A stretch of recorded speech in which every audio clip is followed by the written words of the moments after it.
Okay, today let's talk about no's.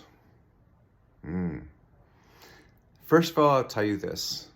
The reason I rose to the vice president levels when I was with my network marketing business at the time, I was one of the people that heard the most no's over my journey leading up to that time. That's the key. So when you hear no's, if you aren't anything but excited, then you're looking at it the wrong way, completely wrong way. And by the way, you're not alone. I would say the vast majority of people in network marketing or multi-level marketing businesses, they get down when they hear no's, especially from somebody that they really thought would be open to at least listening to the information and seeing it from your perspective. But here's the thing, my friends, no's are incredible. You'll hear more no's growing your business than you'll ever hear yeses. So that's the number one thing.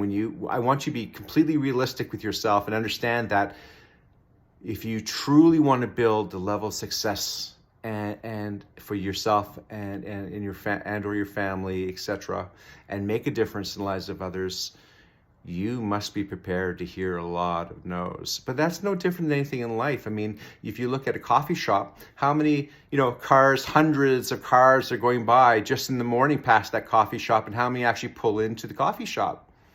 A small percentage are pulling into that coffee drive-through. Really, when you look at the grand scheme of how many cars are passing it, right? But the coffee shop doesn't go, oh, we're not a success, we're a failure because everyone is not coming off the highway to come through our drive-through to get their coffee. They don't look at it that way.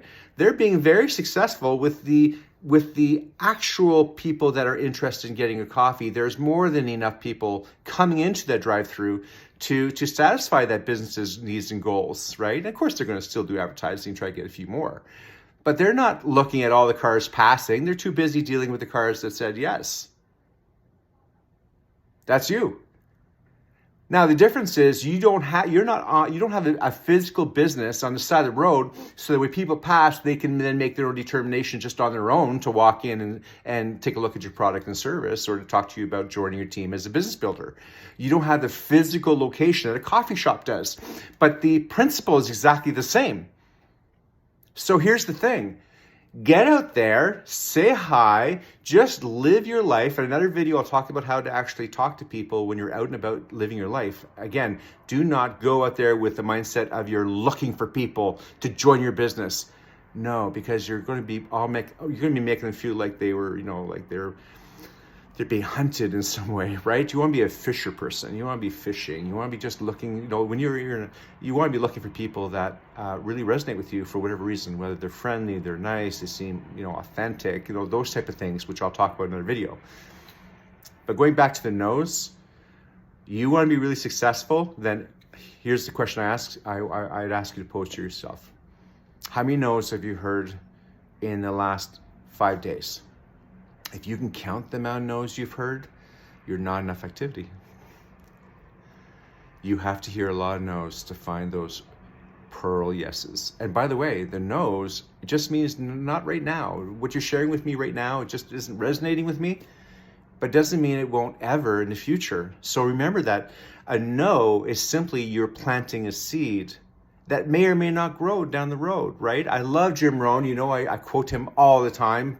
Even though he passed away many, many, many years ago, I consider him one of my key mentors, though I've never met him, but I've read and consumed everything, or YouTube, watch his videos. Please do that.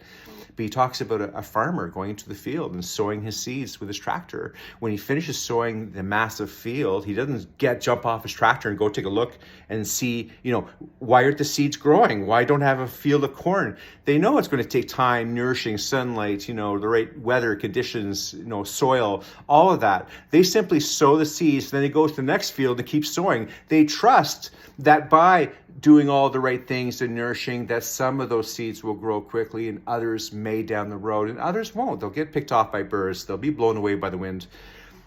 So imagine you are a farmer and you're simply sowing seeds. Every no, be proud because that's another seed that you sowed, right?